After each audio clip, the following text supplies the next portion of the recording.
the world of outer space, a world still little known and understood, even in our nuclear age. What you are about to see is the beginning of a voyage through space and time, a voyage which reaches from a launching pad at Cape Canaveral to the most distant star in the heavens.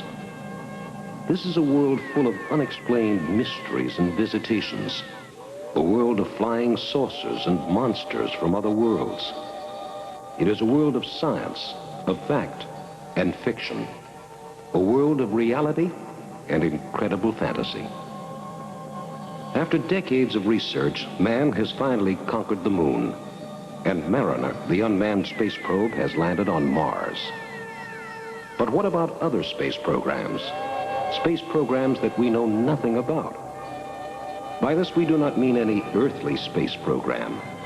We speak of visitations from beyond our world, by creatures from other planets. What is it they want? Who are they? Why did they come to our world?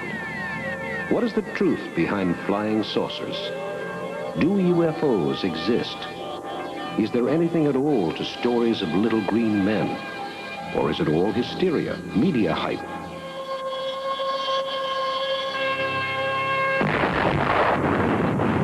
Sightings which can easily be explained away as weather balloons, terrestrial aircraft, or other natural phenomena. Watch now as we strip away the clouds of deception surrounding the current UFO controversy. Is there life on other planets? Find out now in UFOmania.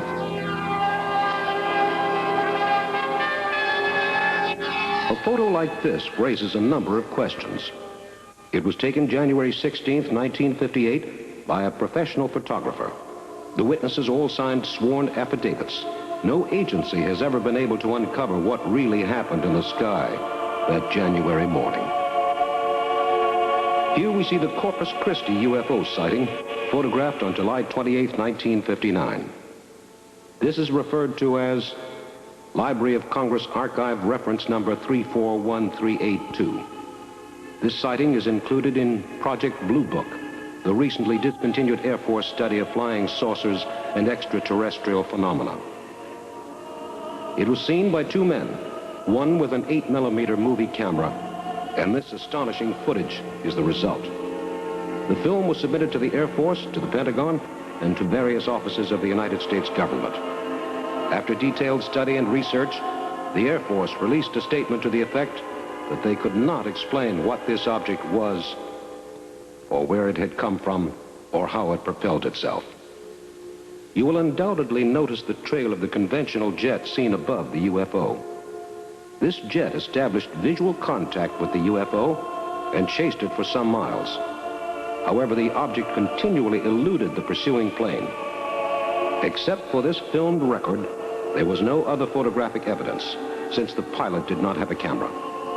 When asked if the object could have been a weather balloon, the pilot replied, "At that speed?"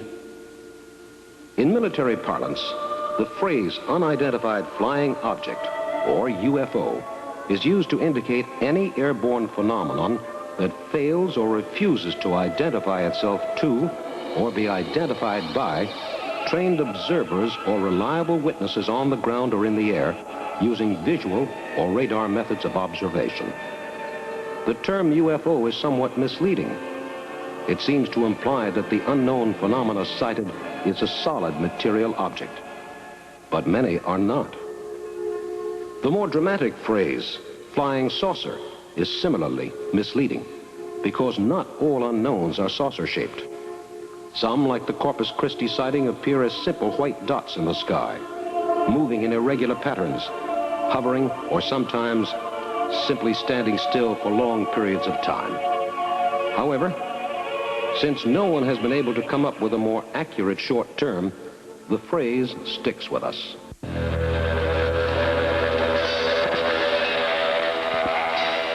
Space and the creation of the universe.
the first planets like?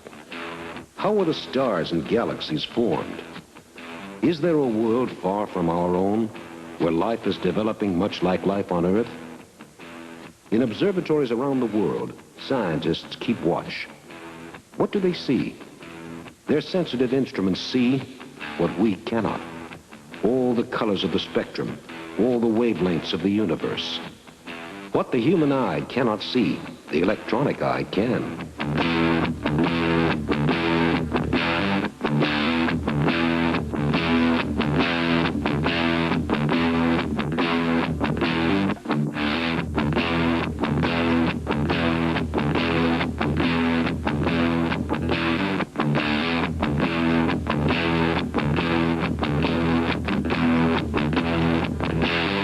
Scientists take telescopic infrared pictures of the sun, of Mars, of the moon, and from a space probe, even the Earth.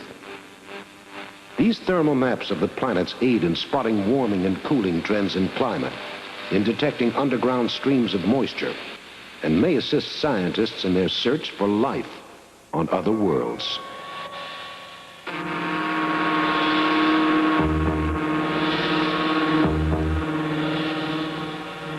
Is there life at the center of the sun?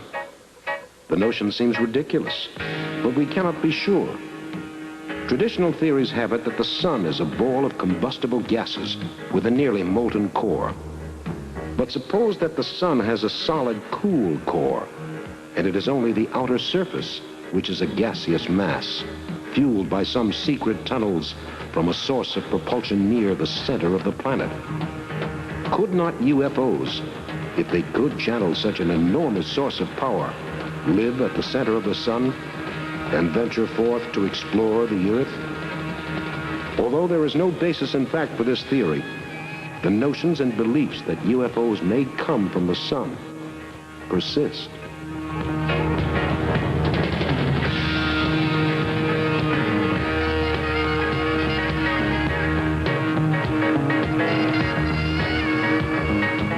Recently, in the summer of 1978, the United Nations chaired a top priority session to look into the matter of UFO sightings on an international basis, since the UN felt that the United States was not moving quickly enough or diligently enough to a thorough inquiry into the matter of UFOs. What results will the UN conference have? Will the U.S. finally revise its last public statement on the UFO matter?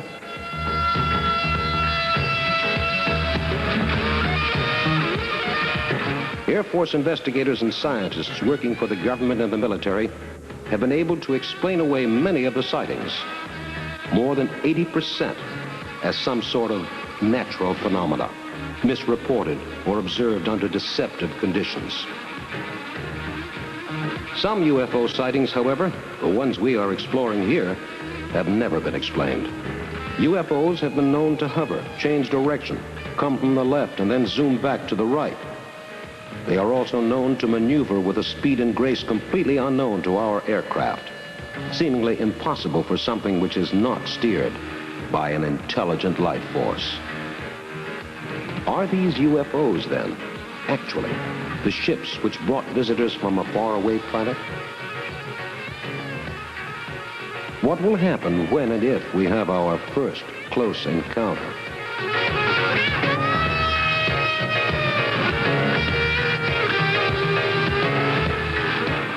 Perhaps for all of their technical sophistication and their flight capability, UFOs are as frightened of us as we are of them.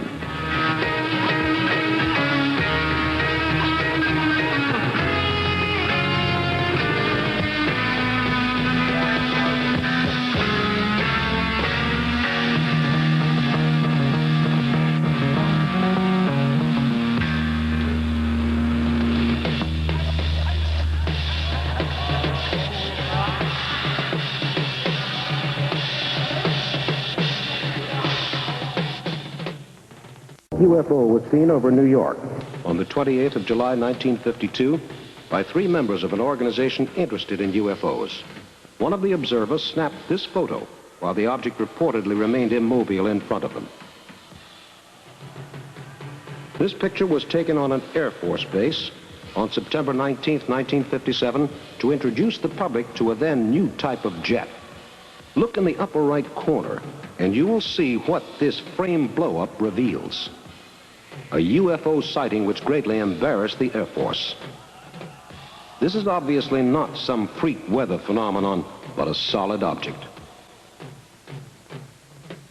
At the Miyako-jima Observatory in Japan, the night shift was on duty one evening making routine observations of the night sky. Suddenly, one of the observers noted something unusual in the telescope, something which should not have been in the normal nighttime sky. The 23rd of January, 1957 was just like any other night, until they saw, hovering over the observatory, this small bright object in the night sky, moving erratically. The observers rushed out to take these two stills of the object. They submitted the stills to the Air Force for confirmation. Again, the Air Force found it to be completely inexplicable. While there has been no proof of any kind that this is an actual spacecraft from another planet, the fact remains that this particular sighting revealed a movement pattern in the UFO which is hard to reconcile with any known aircraft or natural phenomena. These time-lapse, multiple frame-printed films taken of the same UFO that night show that the object moved in a highly peculiar fashion, not at all like any conventional aircraft. What do you think it might be? The government has already had its chance to explain this particular sighting, and it finds it cannot. What is your explanation?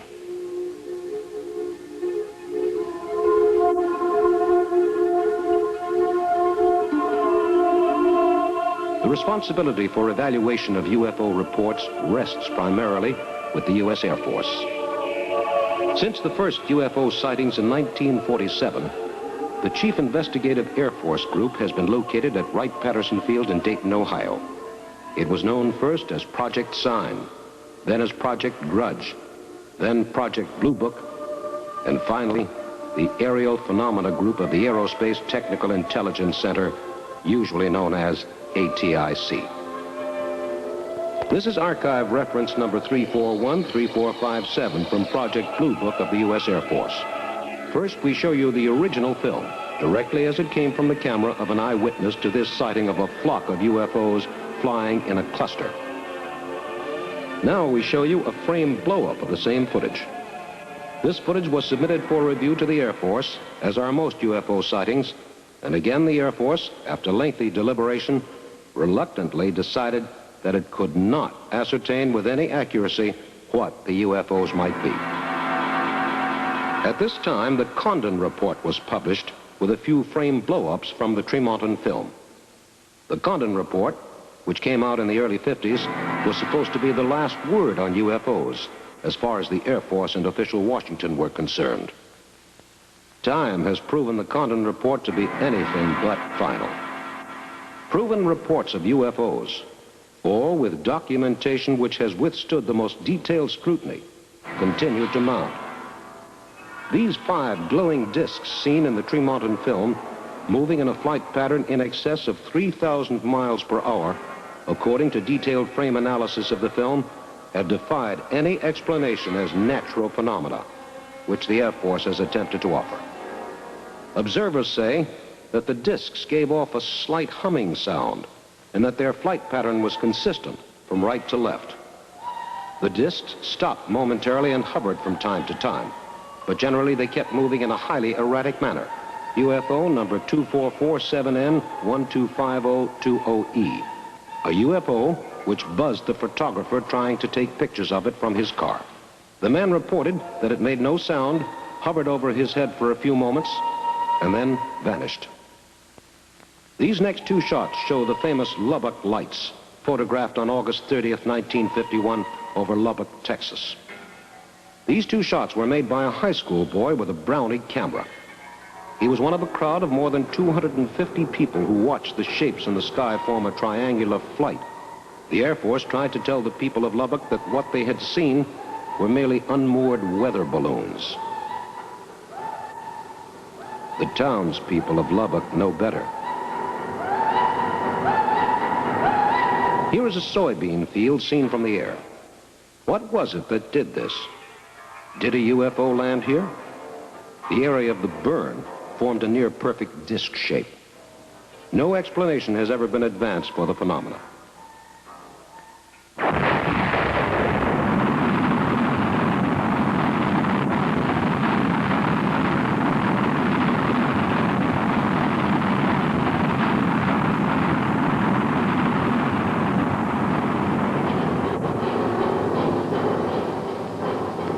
Man takes off for the moon.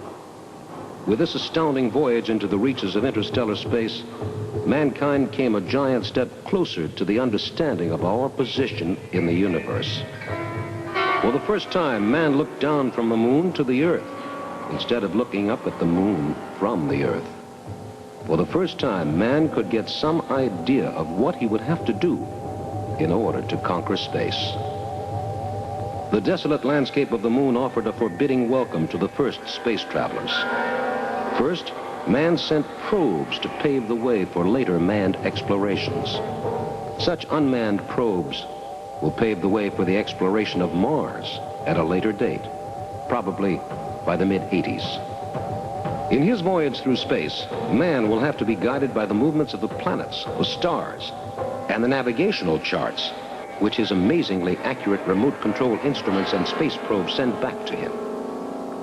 When we touch down on a foreign planet, many thousands or even millions of miles away, what will we find? These actual telescopic time-lapse pictures give a glimpse of the universe as it really is. From these reports, we can begin to get some idea of how to explore the universe and what possibilities the stars may have in store for us. Who can tell what the future may bring? And when at last we do land on a foreign world, looking up at the planets visible in that world's sky, what will we have discovered? What will we know about other worlds, other life forms, and about ourselves? Will we be able to accept our true position in the universe? Look, what's that bright object moving through space? Is it another planet, or a star, or a comet? Or is it perhaps a spaceship from another planet, seeking a wider world to explore and to conquer?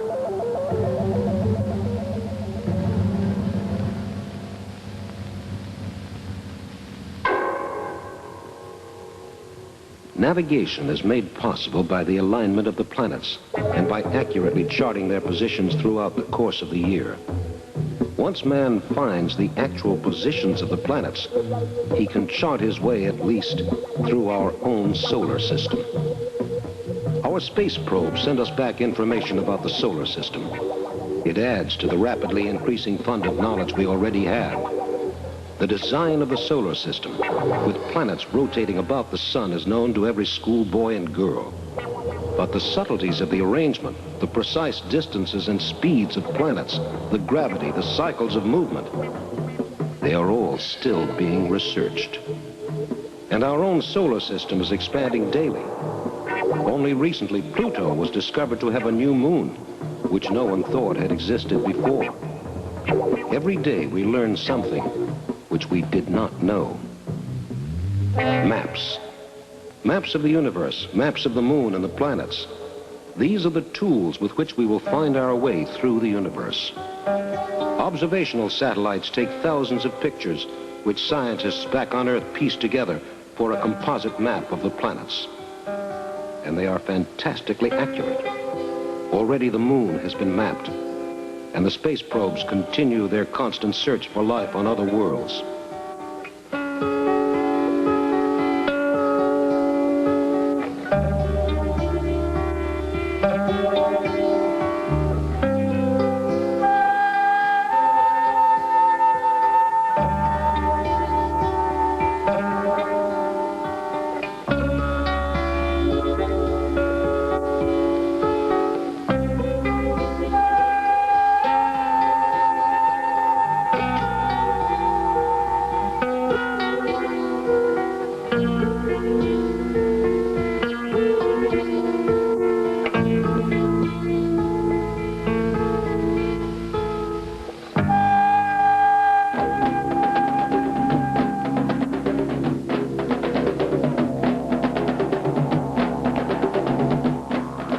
Television cameras scan the surface of the planets microscopically. Their eyes among the stars help man to get a better view of the world outside his own. Powered by solar cells, these probes can stay aloft almost indefinitely, sending back information which is used to plot the trajectory of our coming manned space probes.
On Earth, the photos are assembled by trained cartographers or map makers at mission control. All of this research so that one day we can touch down without fear on a world 1,000,000 miles away, knowing just a little bit about what we may find. But what will we find? Until the day that man first sets foot on Mars, Venus, and planets not even known to us, we cannot answer. This NASA landing craft is sometimes mistaken for a UFO. Note the disc shape and the bright, shiny metal fuselage. Inside the disc, a wealth of scientific instrumentation keeps watch on space. The probe will explore for us, without a human observer, the mysteries of other planets. In the future, man will be there to see for himself or herself. In the future, man will look out over the new frontier, a frontier which space has opened up for us.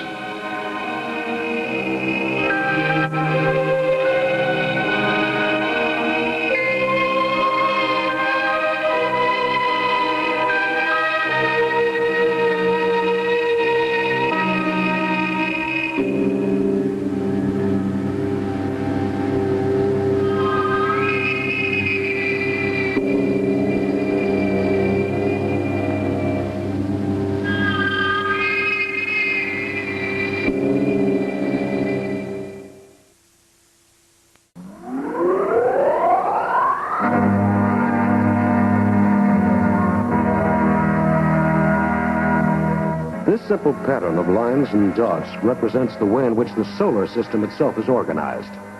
But the true organizational pattern of the solar system eluded man for quite some time. Man thought that the Earth was flat and that the sun was not the center of the solar system. In earlier times, man thought that the Earth was the center of all the other planets, and that all the other planets, including the sun, revolved around the Earth. Those who tried to prove otherwise, men like Galileo, were persecuted as heretics and sometimes paid with their very lives for such beliefs. Today, man uses sophisticated instruments such as this telescope to tell him more about the mysteries of the universe. But why must we wait? Why not now? Blast off with us, then, for a trip beyond the moon, beyond the stars, and into the far reaches of outer space, to the Red Planet.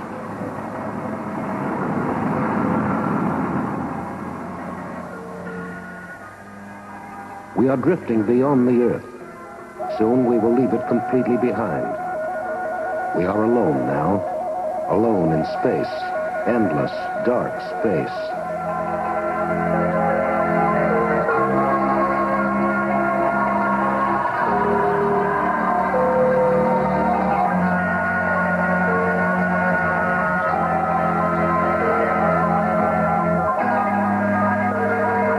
inside, our ship is a maze of electronic instrumentation. And as we look through the porthole, we can see the Earth receding in the distance. Our ship seems so small in the inky vastness of the universe. The distance to Mars is so enormous. Can we possibly survive the voyage to Mars and back? In order to leave the Earth's orbital field, we have had to break free of the gravity of our home planet. From there, we arc across the solar system to our rendezvous with Mars.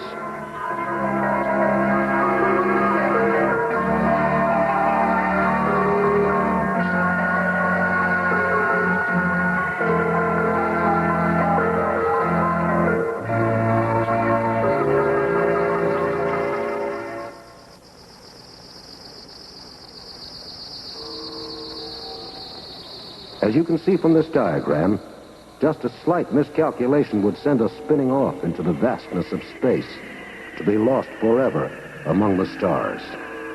We would never again see the Earth. We realize that our lives depend upon accurate navigation.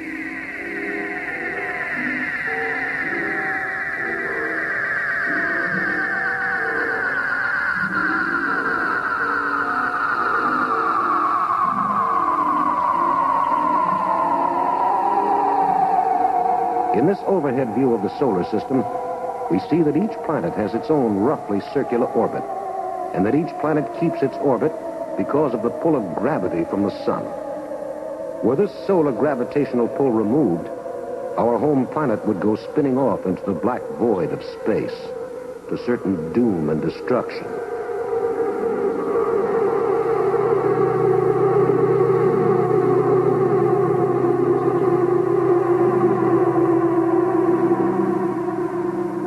Planet's gravitational pull is quite strong, too. And in order to leave our home, our rocket ship must achieve a speed of 66,000 miles per hour as it leaves the Earth's atmosphere. Looking at the solar system on its side, we see that in leaving the Earth's atmosphere and stratosphere for the first layers of outer space, we must be very careful to avoid the gravitational pull of the sun, which is the strongest gravitational pull in our universe, lest our tiny rocket ship be pulled towards the sun and destroyed in a matter of a few seconds. And this is no unmanned space probe. This is man's first voyage to Mars, the planet of mystery. We have two choices in our flight path. We can leave the Earth in a counterclockwise direction towards the right, going up.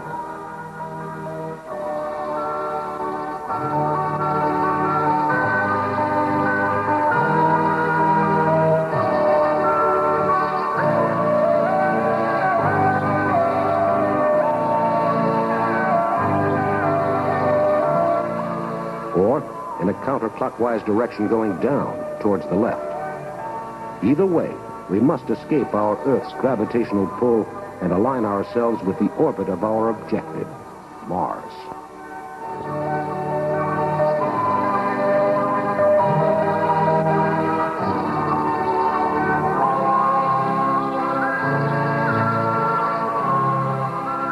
Gigantic retro rockets smooth our ascent as we settle into the red planet. But this is theory, not fact. What about us, alone in the vast blackness of the outer space, guided only by our navigational instruments? And then, trouble.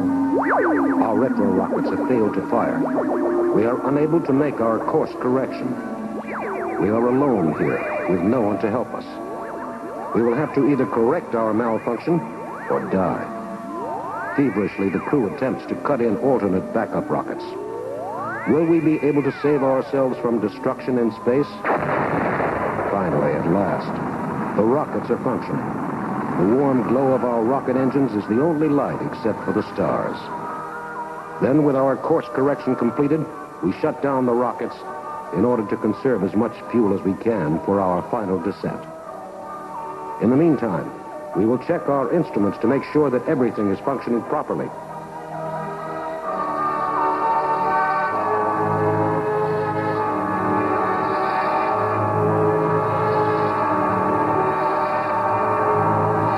Our rocket ship is guided by the same principles with which sailors of old piloted their own ships across the seas. The sextant aboard our ship, although electronically capable of instantaneous navigational calculations, operates exactly the same way as the sextant Christopher Columbus used on his pioneering voyage to another new world. Now, this same ancient yet modern instrument guides us on a voyage to our new world, Mars. If we can gauge our distance from a particular planet or star using the sextant, we can figure our position in space by triangulation. No matter how far we are from Mother Earth, we will always know exactly where we are in space.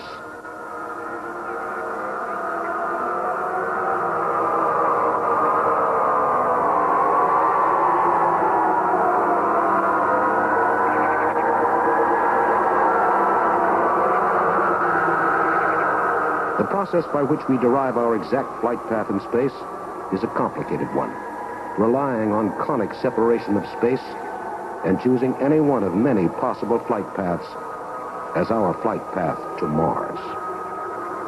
Sailors of old had to perform all these complicated calculations by hand. But in space, we do not have time to stop and figure out these things in simple arithmetic. 1 second's delay could mean death.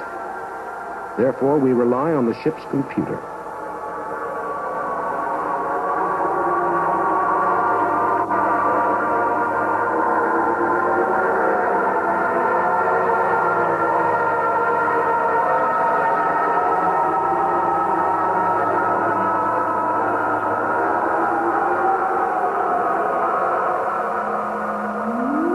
The computer takes into account the angle of the signal bouncing back, the delay in time for the signal to return to the ship, and other factors, and then calculates and recalculates the precise flight path we must follow if we are to land safely on the red planet.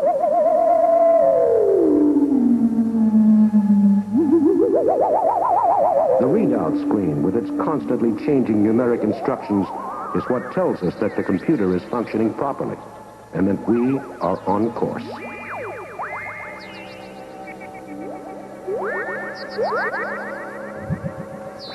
Our ship has been traveling at amazing speeds, and now dead ahead we see Mars.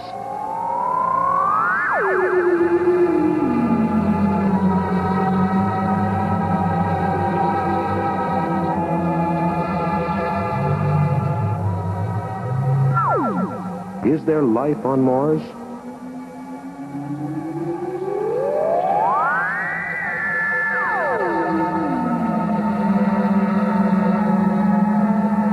UFOs come from the red planet?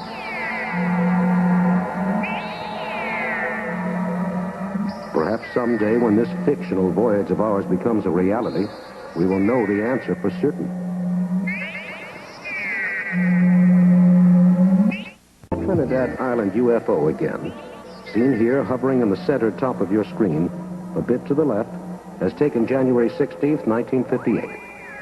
This UFO was seen by a large crowd of people, and the governor of the island ordered the photo released to the public to further research on UFOs. In this close-up, we see the unmistakable shape of a classic flying saucer. Where did this saucer come from? Why is it visiting the Earth?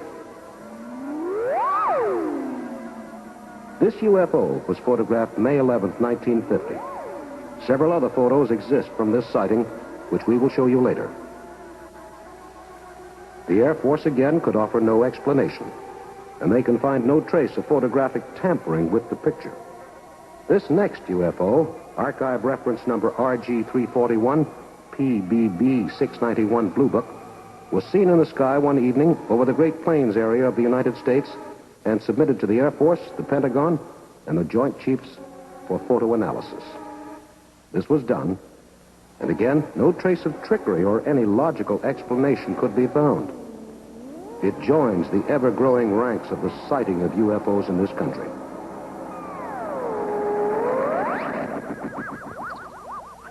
This is the Montville, Ohio UFO, photographed on November 6, 1957. Archive reference number RG341, PBB 482. These photos from the National Archives offer two views over an Ohio field of an object which, again, neither the Air Force, the Pentagon, nor the Joint Chiefs could satisfactorily explain. There was no flight traffic in the area at the time, and there had been no weather balloon launchings in the area for over 2 years.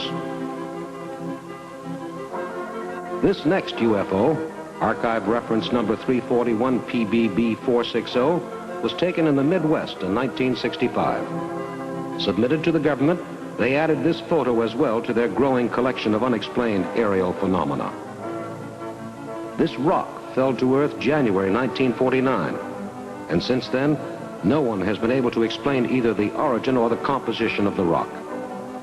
And these pictures in the National Archives, as part of their UFO collection, attest to the inexplicability of this object. What is it? Is it a piece of moon rock? Is it a piece left over from an alien spacecraft? Where does it come from? No one has yet been able to answer these questions.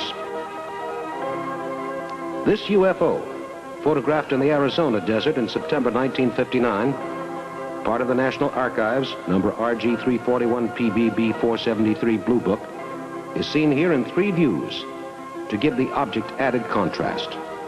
Again, the photo was submitted for detailed analysis by all government agencies. And in the absence of any plane or other aircraft being in the area at the time, and in view of reports of the astounding speed of the object, no one has been able to come up with a conclusive explanation. No photographic trickery could be detected. It enters the archive files as a genuine case of an unidentified flying object. And so the search for UFOs continues.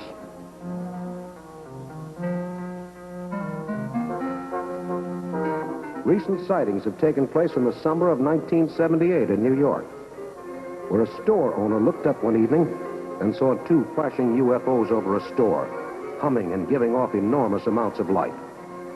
Police were summoned to investigate and found nothing, and particularly no trace of any trickery. The store owner said that he had not believed in UFOs up until that evening, but that now he believed. When the police and news reporters scoffed at this story, the man replied, "I'm not asking you to believe anything.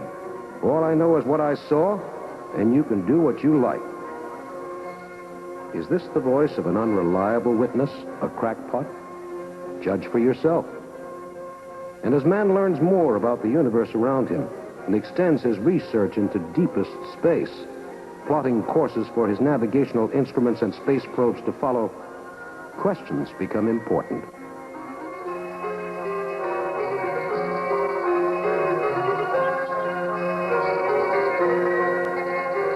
Does the moon affect cycles of UFO sightings?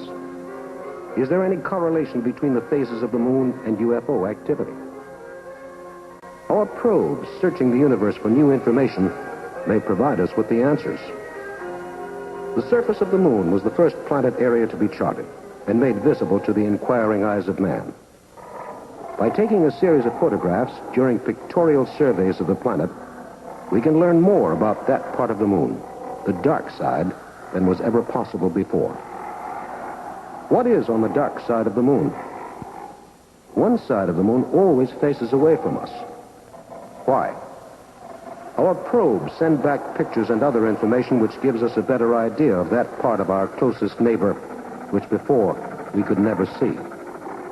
The probe strategically plots a series of vantage points from which to take its pictures, and then automatically takes the photos and relays them by radio back to Earth.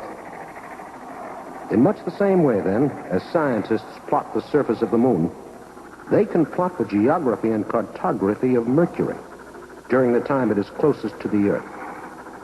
Using computer-animated orbit cycles, scientists can figure exactly the rotation of the planet Mercury around its axis and chart exactly the entire surface of the planet.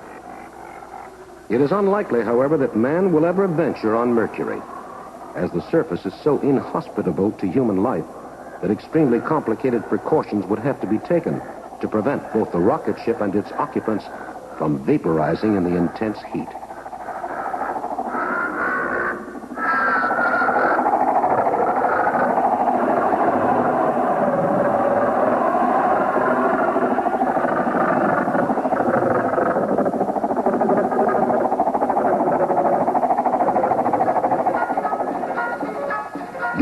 UFOs come from Mercury? At this writing, it seems highly unlikely. Here is the Yonkers, New York UFO sighting, March 19, 1957, during which a routine home movie suddenly turned into an important document in the continuing UFO controversy. Suddenly, the sky was alive with dozens of objects, some of them obviously birds. But the others? There is an eagle flying in the center of the screen. But what are the other objects in the sky? This is Blue Book number ARF 341761. Whatever these objects are, they are apparently not of earthly origin. Again, there was no traffic in the vicinity at the time of the sighting, and other explanations based on natural phenomena that were advanced proved to be completely unsatisfactory. We offer several framed blow-ups of this footage to help you decide for yourselves.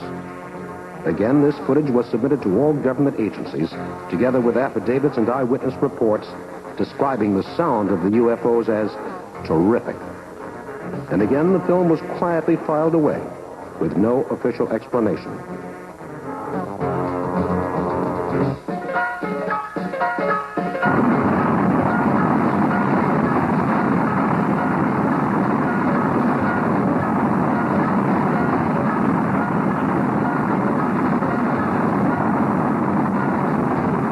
Man's eyes in outer space, our guardians in the solar system. Across the vast infinity of the universe, past meteor belts, and through 1,000 dangers, these silent sentinels keep watch over the skies. Is it possible that UFOs are the unmanned, computer-operated drones of an advanced civilization? Our gigantic radio telescopes keep watch on the skies, monitoring for the faintest sounds of alien intelligence. It would take many centuries for our radio signals emanating from the Earth into deep space to reach a foreign civilization. Will they answer us back? Out in space, our lonely instrumentational outposts keep watch, scanning the fog-shrouded mysteries of other planets in search of some clues that would enlighten us on the mysteries of UFO activity. In areas where there is no light, they listen for the faintest signals. What do they hear? Will we be able to communicate with other civilizations if they do exist? These ears in the sky, they are our first line of communication, arcing across the universe in a lonely vigil for knowledge. Are other planets trying to communicate with us, sending out signals that we may someday pick up and decipher? On their lonely journey across space, our communications monitoring stations will send us the answer. And we wait patiently for the knowledge that we are not alone.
Spin through space in an orderly progression, majestic, imperturbable, mysterious.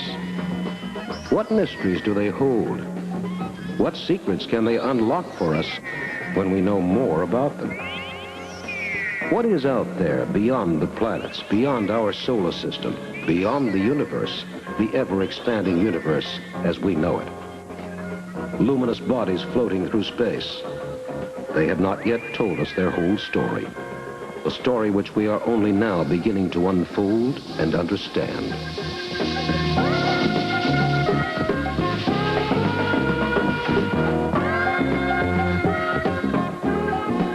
The rings of Saturn, for example, appear solid from the Earth. We are still not precisely sure what these rings are composed of.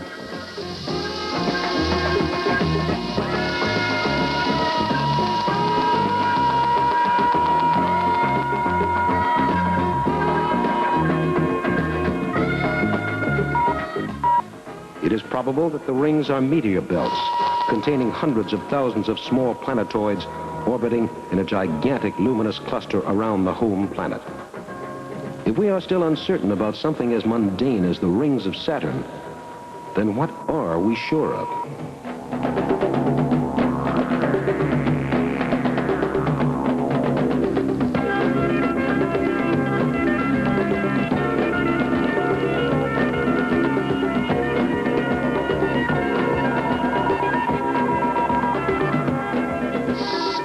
Communications satellites will tell us more about the mysteries of the planets and the universe around us, and the moon. What is happening on the moon, our nearest neighbor? Yet we know so little about it.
Jupiter, our largest planet, is still a vast, unexplored continent which we know very little about.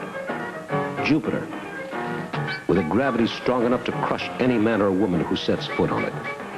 Jupiter, finally revealing to us a few of its secrets as our unmanned probes in the sky draw nearer and nearer to an encounter with this mysterious neighbor of Earth's.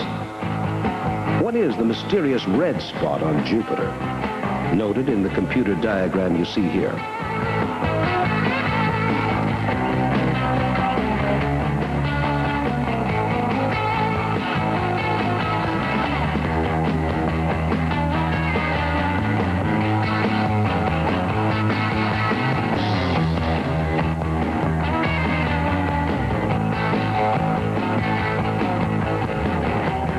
The many millions of miles the probe must cover to Jupiter would be impossible for any man to withstand in our current technology. But the probe does it easily. Then the probe sends us back information by radio, which will help us to better understand our universe.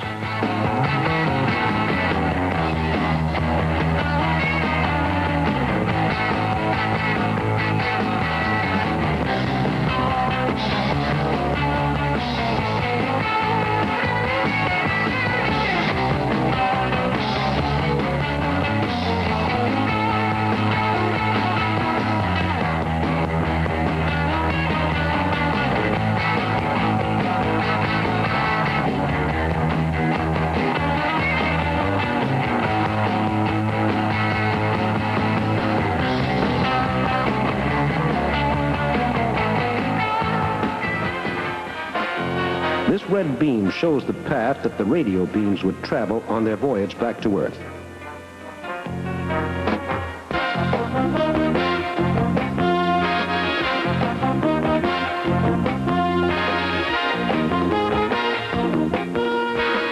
And this schematic diagram gives some idea of the enormous complexity involved in such a venture.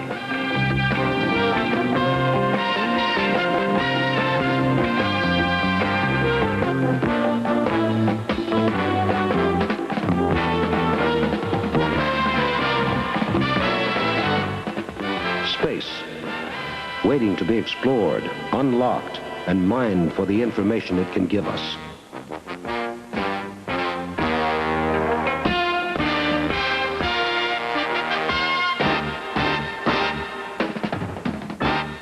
Man is fragile, like a flower.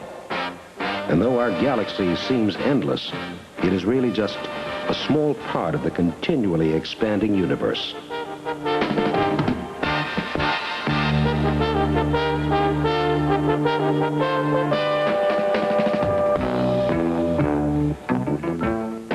And as we watch these three small figures recede into the night sky, we ask ourselves, are these ours? Our ships? Or...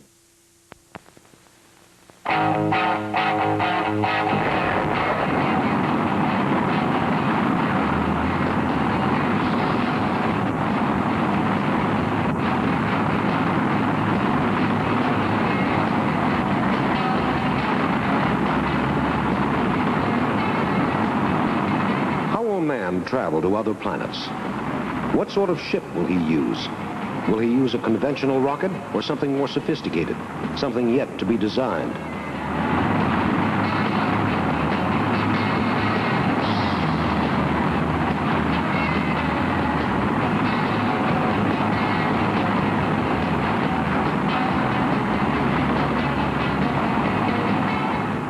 Something which can be used again and again, instead of being discarded at a cost of millions upon millions of dollars after a single use.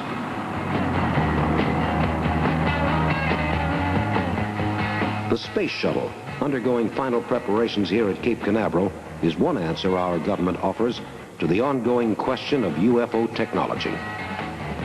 If UFOs do come from other planets, certainly they must return there. Our rockets are disposable, and this is costly and impractical. But a space shuttle, which could be used many times, would make space travel practical and relatively inexpensive, opening up the possibility of regular flights, for example, between the Earth and the Moon. Come with us, then, on a voyage through space, on the first space shuttle, as we challenge the mysteries of outer space. Here, the rocket is on the launching pad. Now we have liftoff, and we're off, going beyond the atmosphere, into the stratosphere, and then into outer space.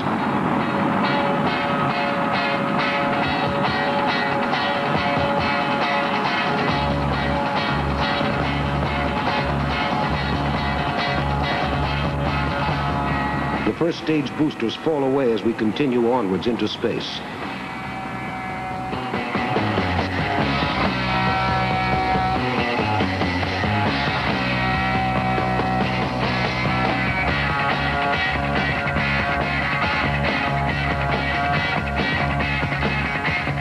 Then the final fuel tank jettisons, and we are on our own. With only a few remaining rockets to guide us, we drift over the Earth, getting a fantastic view as the planet revolves below us. We see Earth one moment, and then drift off into space as we rocket across the top of the world. And then finally, we are in outer space.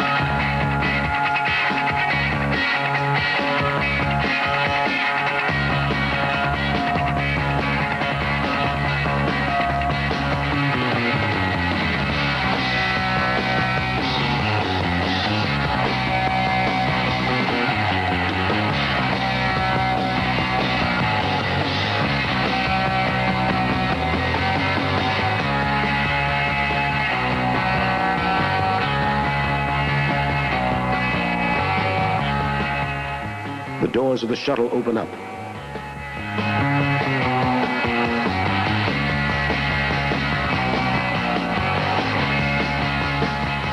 This computer animation view of the shuttle gives us an idea of our payload. Scientific equipment for the exploration of space, as well as a large passenger area. Of course, in actual flight, we must remain inside the ship. Spacewalking is only for those who know how to do it.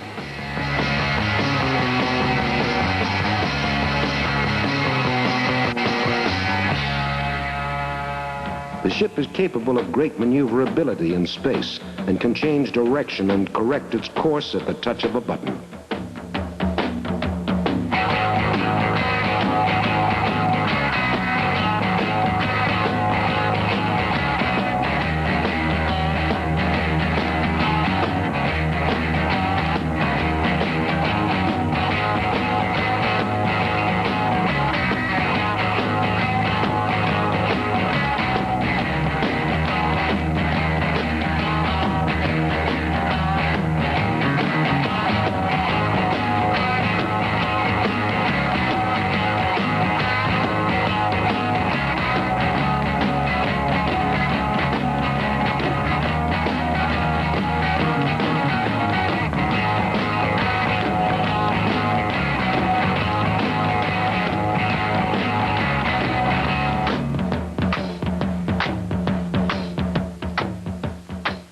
Short blasts from the shuttle's rockets prepare us for our ascent back to Earth.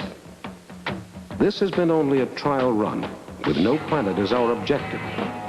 We settle back into the atmosphere, and as we do, the hull of the ship becomes red hot from the air friction.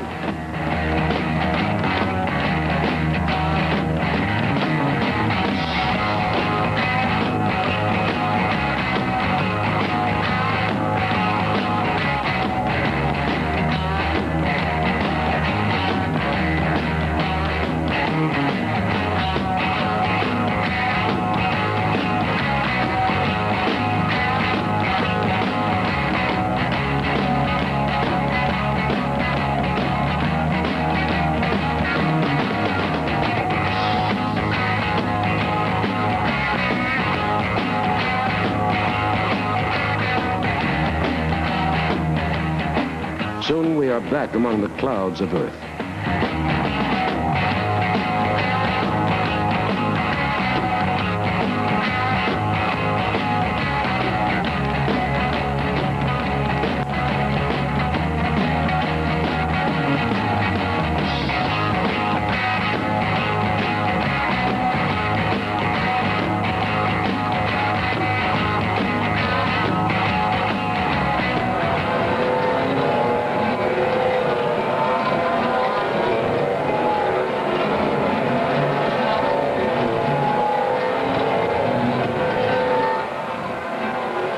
The landing gear comes down.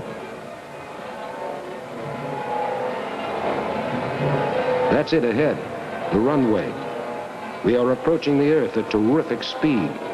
The ground is coming up almost too quickly. It seems as though we will never be able to make a landing at this incredible speed.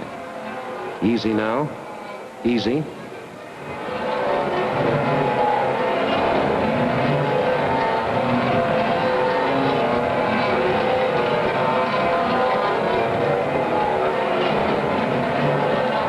There's the center line, just a bit lower.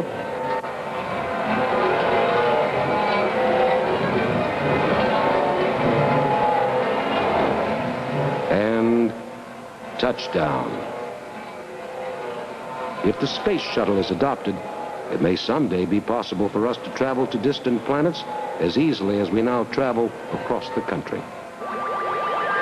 These are 5 views of a mystery object which fell to Earth December 1971. This object seems to be a part of something, a plane, a glider, some sort of engine, perhaps part of something else as yet unidentified. What could this object be? It seems that in the last view of this series, one can see what might be described as some kind of exhaust pipe protruding from a section of the object. Again, this object has been submitted to the Armed Forces and the Air Force for analysis. It is cataloged as National Archive Reference Number ARF 341 PBB 6514. Then again, Abraham. Here, National Archive reference number ARF 341 PB 691 7A8A. Two views of this object, which again, no one has been able to give an explanation for. Submitted to the authorities with sworn testimony, affidavits, and eyewitness accounts that no one in the military cared to contradict on the record. One must see at this point a pattern emerging. Not, we emphatically state, a pattern of any sort of clandestine cover-up, but rather a pattern of being unwilling or unable to make any sort of standing public statement as to what these objects might be. This last view is from the same sighting, same reference number, origin or type of object also completely unknown. These are the Great Falls, Montana UFOs, photographed August 5th, 1950, as they drift past a radio tower in tandem. This is archive reference number ARF 341-323 Blue Book, a fantastic 16mm movie photographed by an amateur home movie enthusiast as he was out in the fields doing some nature photography. This is one of the most convincing of UFO documents. It has been the subject of countless hours of research and numerous attempted explanations, none of which could explain away this astonishing piece of footage.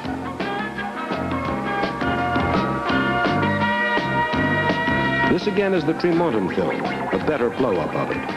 This was photographed July 2nd, 1952, and archive reference number ARF 341-347-7 Blue Book applies to it.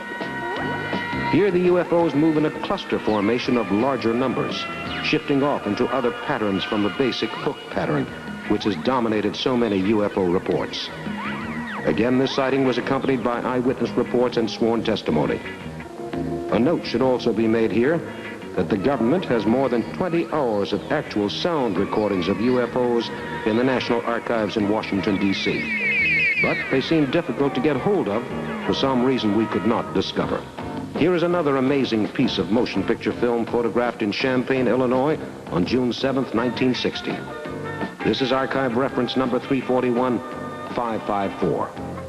Watch the UFO drift down from the top left-hand corner of the screen to the lower right-hand corner in this slowed-down version of the original sighting, blown up 5 times.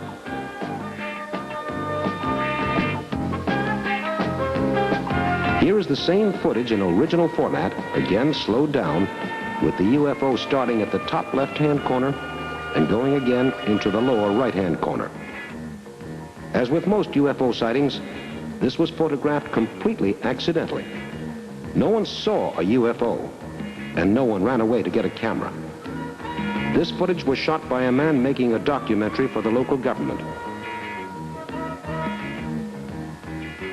Rockets require careful planning to a degree of meticulousness which would strike most people as ridiculous or meaningless. But particularly with a manned mission, one 40-cent capacitator could burn out accidentally, and if it happened at the wrong time in the wrong place, might not only endanger a whole mission, but threaten the lives of all the men on board. Consider the number of mishaps that have occurred since our space program began. We know of our number of failures as a matter of public record, and we know nothing of the Soviets' track record with any certainty at all. There have been fires, explosions, 3 deaths in our own space program caused by one minor little thing gone wrong, one tragic mistake. Before any project gets off the drawing board, it has to pass 1,000 critical tests. In space, there is no margin for error, no way to go back to the launching pad and start over.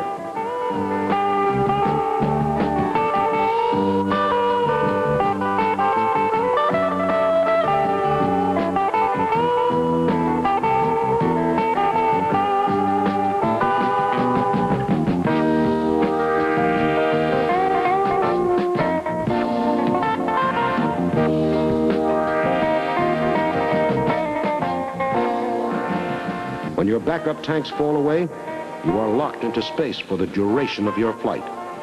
You are alone in space, and re-entry is a difficult and dangerous matter.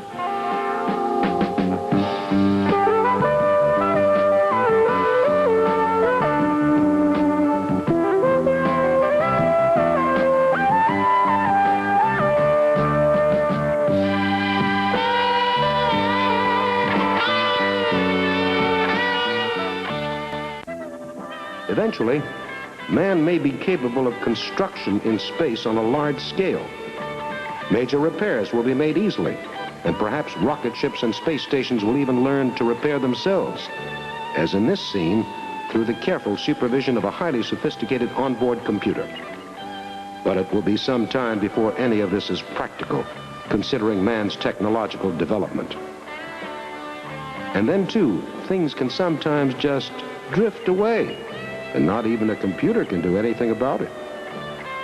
Once constructed, space stations of the future may take many different forms, other than the traditional wheeled space station with spokes in the middle of a huge gyroscopic wagon wheel spinning in space. Space stations currently under consideration for the future include this flatbed, which is highly mobile, important when one thinks of the possibility of attack by an enemy in the future, when all nations have conquered space travel.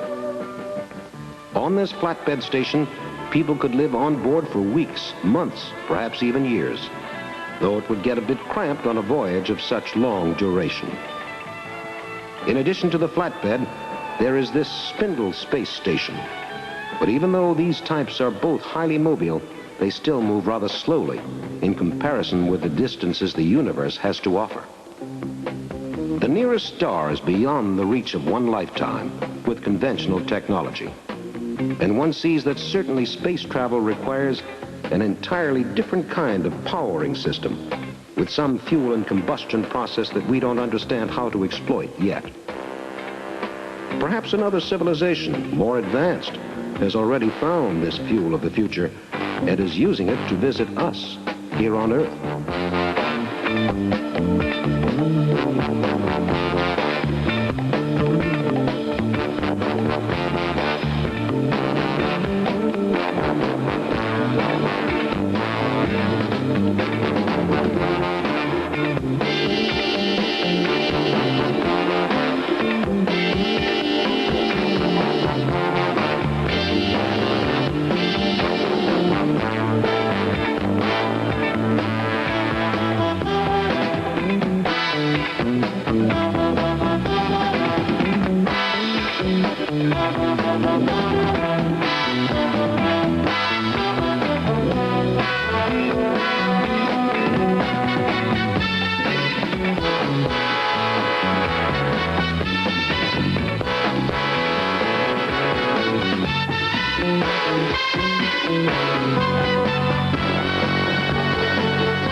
Here is a UFO photograph near Rouen, France, in March 1954. This was seen by a large crowd of French farmers and local officials who rushed the pictures to the French military authorities. However, some saucer sightings do seem to be open to skepticism. This photograph, taken on December 13, 1952, supposedly depicts a Venusian saucer taking off from the Earth. The official U.S. government position on this photo is that it is probably a fake. Here is another photograph of a UFO in front of the moon, supposedly seen on June 6, 1950.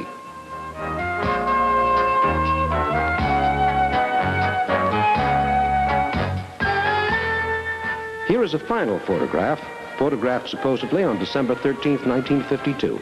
Many people have noticed the similarity between the underside of this saucer and the underside of a standard infrared chicken brooder. Decide for yourself. Here, however, we have a genuine UFO sighting, photographed in Norway, July 24, 1957, seen by an entire town of fisherfolk as they stood down by the side of the water. It proves that genuine UFO sightings can be quite spectacular. This shot, taken at Teorema, Sicily, of two UFOs photographed over the beach in 1954, is seen both in long shot, with visible observers at the bottom of the frame, and in a close-up view. This UFO was seen by at least 20 witnesses. In all the vastness of the universe, we are only a small speck in the immense design of things. What other civilizations out there might be waiting patiently for us to be able to visit them? Perhaps alien civilizations feel that until we have mastered the uses of nuclear power for peace, we are not fit neighbors in the universal community and are waiting to see whether or not we will destroy ourselves and all that our civilization has created for thousands upon thousands of years. If we do destroy ourselves before we have mastered the art of space travel, we may be denying ourselves the greatest adventure mankind has ever been offered. This question is for us to decide and to do something about before the question of UFOs becomes completely academic. For out in the stars, there must be many other races and civilizations waiting for us to join the world of interplanetary relations in that hopefully not too distant future when mankind is ready to live in true harmony with all his neighbors. Somewhere in a corner of space, someone could be waiting. There also is the existence of a secret CIA report from the early 50s, which takes the form of an official top-secret inter-office memo to all key command personnel. The directive states that, the Condon report to the contrary, the CIA felt that UFOs probably did exist and might indeed pose a real threat to U.S. security. To release this information, the CIA felt, would be risking an epidemic of nationwide panic. The Condon report, you will remember, was the official U.S. report issued in the early 50s, over 700 pages long, with many, many photographs which can be found in most college libraries in the United States as the official U.S. position on UFOs. Looking closely at the book, however, one is struck by the fact that there are many more admitted fakes included in the photographic illustrations than there are real, authenticated ones, a few of which the Condon book does reluctantly reprint. It should also be noted that the sound recordings which the National Archives holds on UFOs were largely recorded under circumstances of impeccable security on U.S. Air Force bases by U.S. Air Force personnel and were accompanied by the sworn testimony of key Air Force military brass. These tapes are often an hour long for a single sighting, indicating that the sightings must have been of extraordinary length. Oddly enough, only in one case is there any accompanying photographic materials. Here is the Great Falls, Montana UFO, photographed on black and white 16mm film on August 15, 1950. National Archive reference number 341, 323, Blue Book. Notice the erratic motion of the dot, typical of many UFO sightings. Again, this UFO report was submitted to the Air Force and all authorities who, after detailed scrutiny, pronounced it a genuine UFO sighting.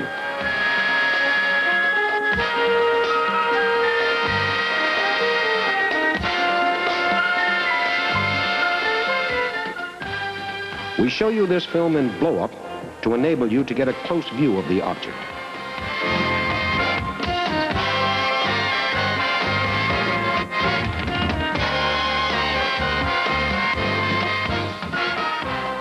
Now we show you a UFO sighting by military personnel under conditions of the tightest security, which took place at Luke Air Force Base, Arizona, March 3, 1953.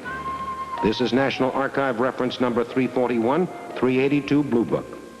This film was taken by an Air Force jet pilot from the cockpit of his plane while on a routine air mission testing equipment over the base. The pilot in the air suddenly noticed an unidentified flying object streaking across the sky directly in front of him, intersecting with his flight path. Here is the slate directly from the pilot's camera, assuring the authenticity of the sighting. When this film was shown to stunned military brass, not long after the pilots returned to base, they merely passed it on to higher authorities without comment. The top Air Force brass pronounced the sighting genuine, and it joined the secret Blue Book file. Authorities estimate the object at between 50 to 100 feet across, of undetermined origin, and moving at a very, very high rate of speed. It left a trail and appeared to be jet black. Eventually, the jet had to give up chase, or the pilot would not have had enough fuel to return to base.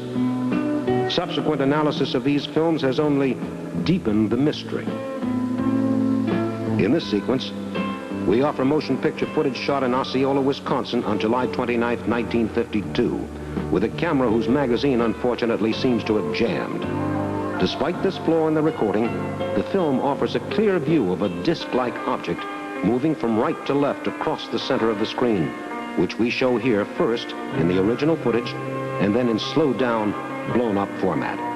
The government accepted this sighting as genuine.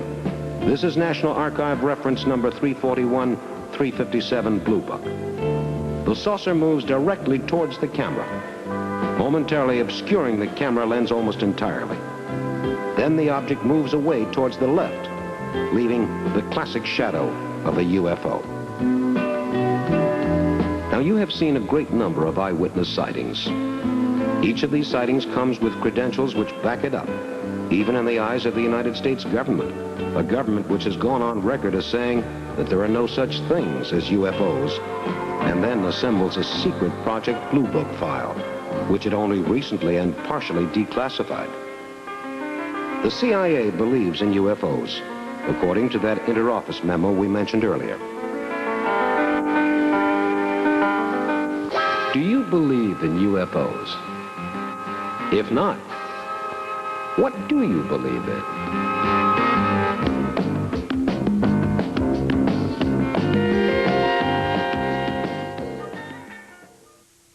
Is there life on other planets? Do UFOs come from outer space? Can life exist on other planets? What is this object floating towards us in space? A robot? A spacecraft? A UFO? A relic of a forgotten race? Man cannot conceive of a creature unlike himself, but such creatures do exist. On the surface of every planet is a gaseous layer, an atmosphere. Our own atmosphere contains oxygen and other gases. Oxygen, of course, is the gas which we must breathe to live. Who is to say what forms alien life might take? Perhaps they might not need to breathe oxygen at all. Perhaps they do not even have any sort of physical shape. Life starts very slowly, wherever it begins. The smallest forms of life are the microscopic life forms which inhabit not only our own Earth, but which might possibly form the basis of life on a planet far from our own, using a system of evolution which we can only begin to guess at. The sun is a necessary part of life as we know it. Can life exist on other planets without the sun's warming rays? Perhaps life on other planets is cold-blooded, as our reptiles are, constantly battling and interacting, fighting for food, fighting for space, fighting for existence. These microscopic life forms echo the basic struggle for survival, which is the very essence of life itself, wherever it is found. Some worlds may have a liquid atmosphere, consisting of liquid gases which serve as a spawning and feeding ground for life systems. Again, completely unlike life on Earth as we know it. Who can say what form life may take, or what life may exist beyond the reach and scope of man's feeble imagination? Strange permutations of life may exist in the atmosphere of Venus, which consists mostly of gases poisonous to us. Man cannot yet fully penetrate the thick layer of gaseous clouds around Venus. Who knows what mysteries may lie on the surface of the planet?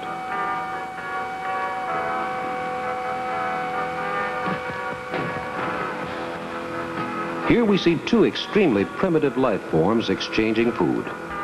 It almost looks as if one were feeding the other. Now we know that life this simple is no great physical threat to life on Earth.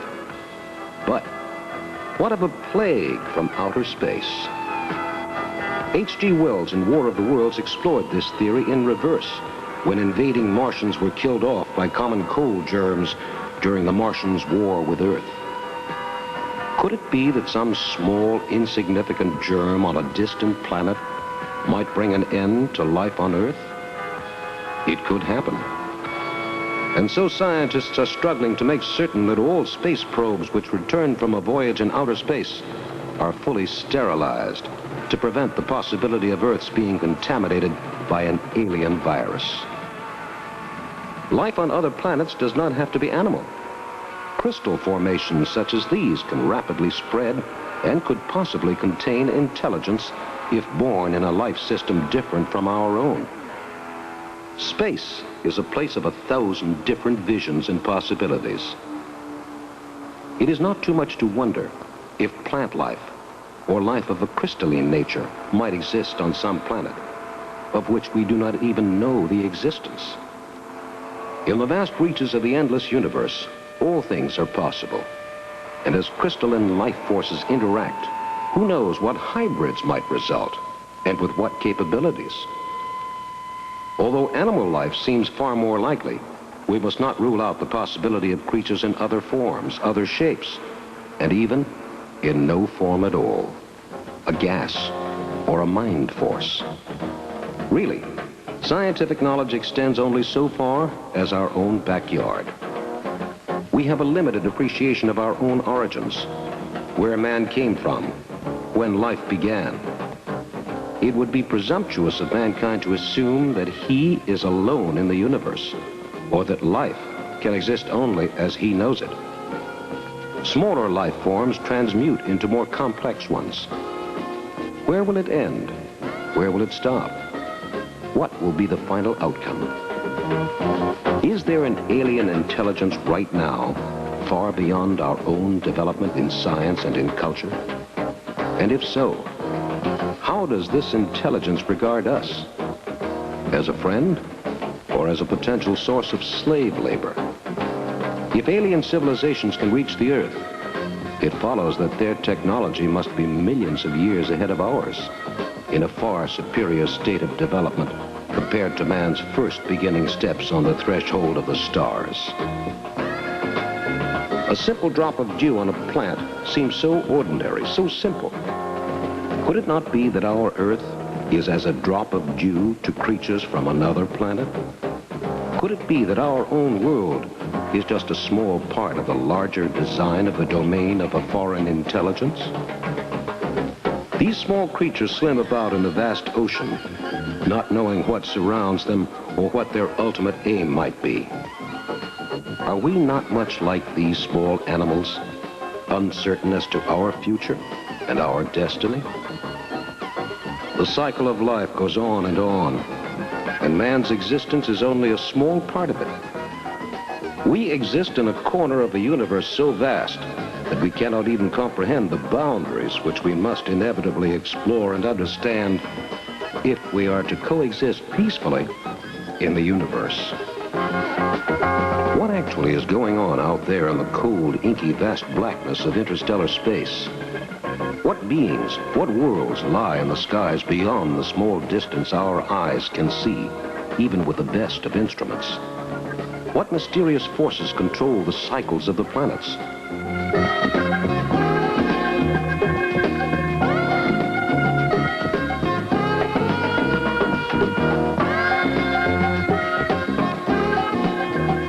Things have appeared in our skies which suggest that other civilizations from distant galaxies have already solved the problems of spaceflight and are successfully visiting us while trying to remain out of sight. Are they afraid of frightening us? Do they feel that man's limited intelligence is not yet ready to comprehend the mysteries of life on other planets?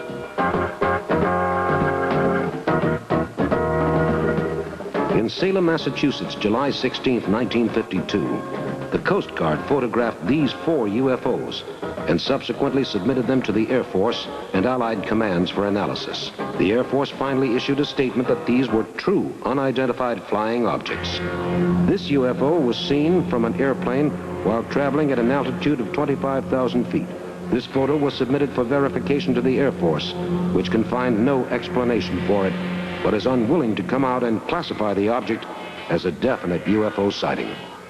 These 6 UFOs were seen from the Andreev Observatory in Czechoslovakia and submitted to the U.S. government for their verification. As of this writing, the U.S. government has not yet responded to the question of their authenticity. This UFO was photographed in 1957 in Wisconsin.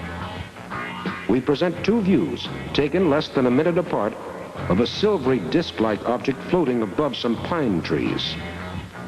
These photos were taken one morning during the course of a family snapshot session. Although the U.S. government does not formally accept these photos as genuine, they have been accepted by NICAP, one of the most widely respected UFO research organizations in the country. This is another view of the McMinnville, Oregon UFO, which we showed you earlier, a slightly wider view of the sighting. Photographed in 1950, this UFO is shown here in the final blow-up, which the Air Force subjected it to during the course of its exhaustive inquiry into the authenticity of the sighting. The UFO was declared to be genuine and defied all analysis.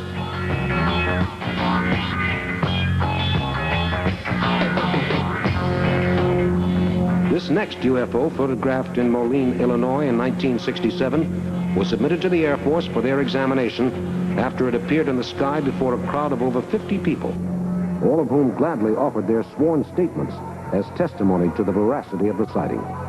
This is the North Pacific UFO sighting, so called by no less an authority than Condon. On page 472 of his final report, Condon shows this photograph and admits that he can find no explanation for it. This UFO was seen from American Airlines Flight 387, flying over the Midwest. Again, even Condon, in his final report on the progress of Project Blue Book, could not explain this object away, and he reprints this photo in his final report. In the vastness of the universe, it seems more than likely that some other form of life exists. Why should Earth be the only populated planet? Man knows now that the sun is the center of the solar system. But what is the center of the universe? Where does the universe begin or end? Did the creation of the universe take place in a big explosion, as proponents of the Big Bang Theory would have it? A tremendous cataclysmic explosion unleashing enough energy to start a universe with life and a sun and plants and trees? Perhaps twin explosions brought the universe into being. First as a bright red cloud of gas with a white-hot center, cooling into something, then exploding again and metamorphosing into a planet over eons and eons of time. This could have been the origin of our moon, a planet that burned itself out after centuries of volcanic activity. And what of the origin of Earth? Where did life first come from? How was man formed and woman? Every faith has its own version of the story of creation, and science cannot decide for itself on any one theory to explain our presence in the midst of the galaxy. Because after all, size is relative. In the true universe, a universe we can only guess at, we may be as small as the center of a carbon atom, and the entire Earth may be just a speck in the midst of the cosmos. Who can say for certain where life comes from? What forces form the planets? And what are the limits of the universe? Are we truly the only inhabitants in all of the vastness of space, sending out emanations forever into the inky silent blackness?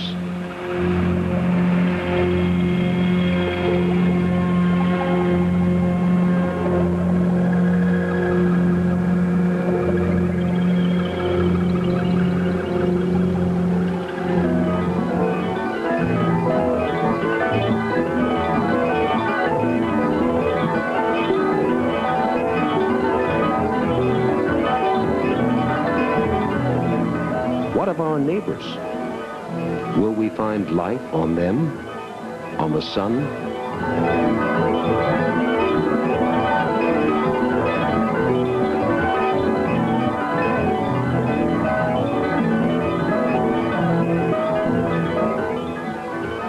Round and round we spin at the center of a controversy we struggle to understand when we still know so little about ourselves.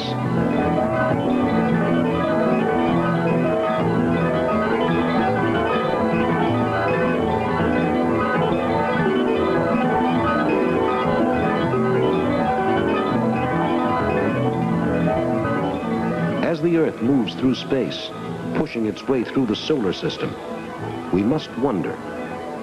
Suppose that someone asked you to imagine a universe of illimitable vastness. A universe filled with thousands of planets, thousands of stars, thousands of galaxies, infinite in size and infinitely expanding.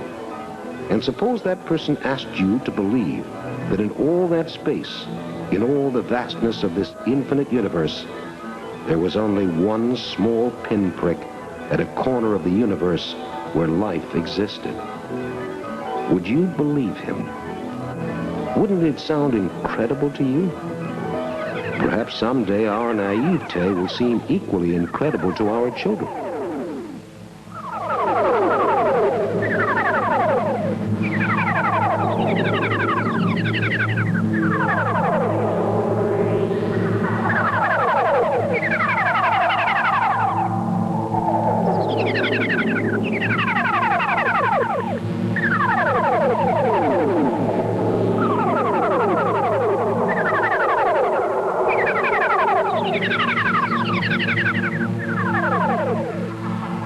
Believe in UFOs? If not, what is your explanation for the sightings we've just seen? Airplanes? Soviet test missiles? Weather balloons? Ionic disturbances in the atmosphere? Ball lightning? All of these are popular theories used to debunk UFOs. But as we've seen, they do not always fit the facts. And when they don't, it seems that UFO sightings, no matter how good their credentials, are too often ignored, unexplained, or simply not researched enough.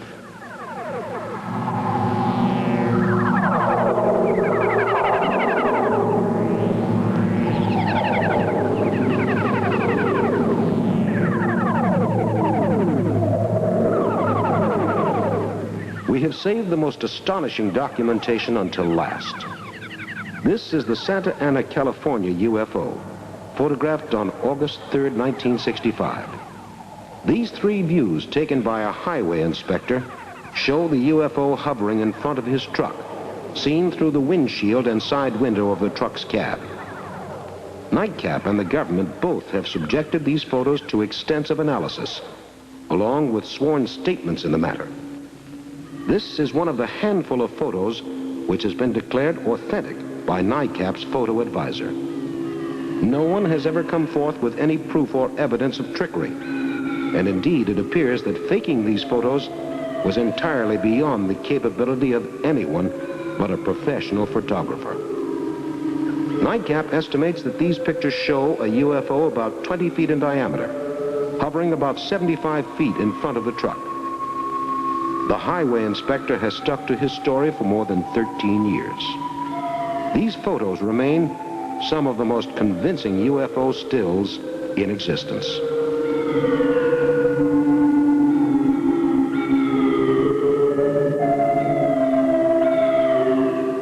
And finally, we offer this astounding bit of film taken in Camarillo, California in January 1967. It involved an actor doing a close-up in a Western movie. We show you first the entire piece of film just as it came from the studio's cameras. Here, an entire crew of actors and technicians saw this UFO, and as you will see, the cameraman panned with the object, following it from right to left. Watch the lower right-hand corner of the screen closely. The small white dot just at neck level moves along behind the actor's shoulder. The crew testified later that the craft gave off a humming sound, and as you will see, it was capable of great maneuverability. Here in blow-up, you can see the UFO emerge from behind the actor's head. Now, in slow motion, we show you the erratic pattern of the flight path, slowing each frame down 10 times, but skipping none of the frames and showing them in strict sequence. This film, archive reference number 341-753 Blue Book in the National Archives, caused a storm of controversy when first projected for the Air Force. The flight pattern of the UFO is unmistakable, as are the pauses and corrections the craft makes in mid-flight.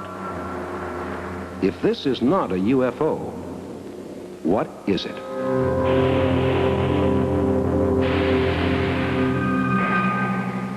As one becomes familiar with the wealth of material in the field of UFO research, and familiar too with the way the research of that material has been handled, one becomes increasingly frustrated with the refusal of our government to do anything more than simply catalog these reports and then continue as if nothing had happened.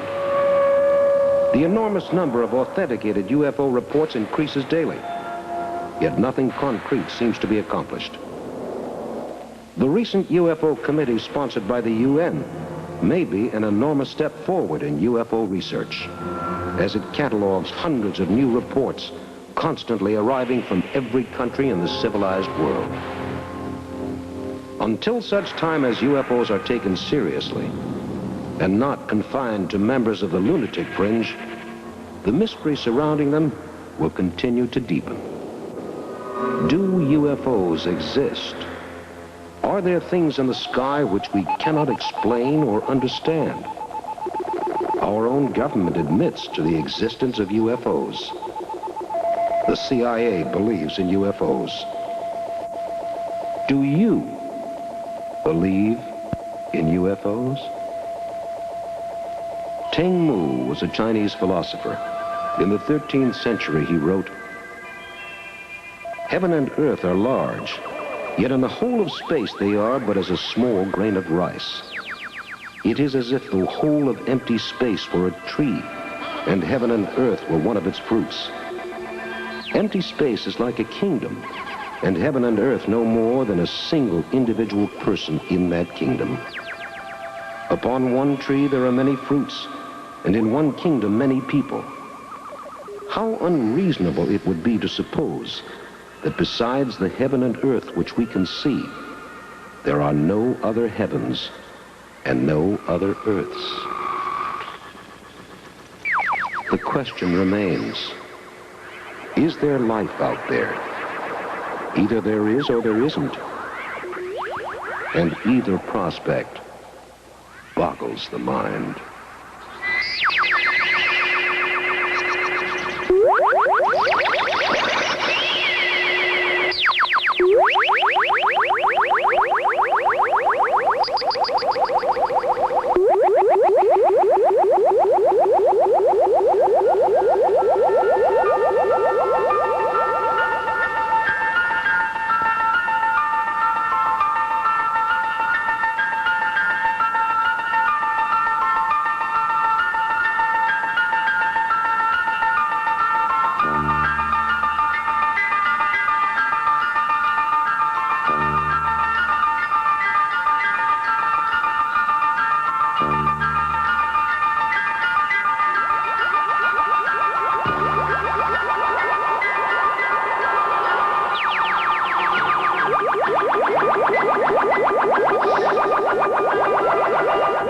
This film is designed primarily for your entertainment.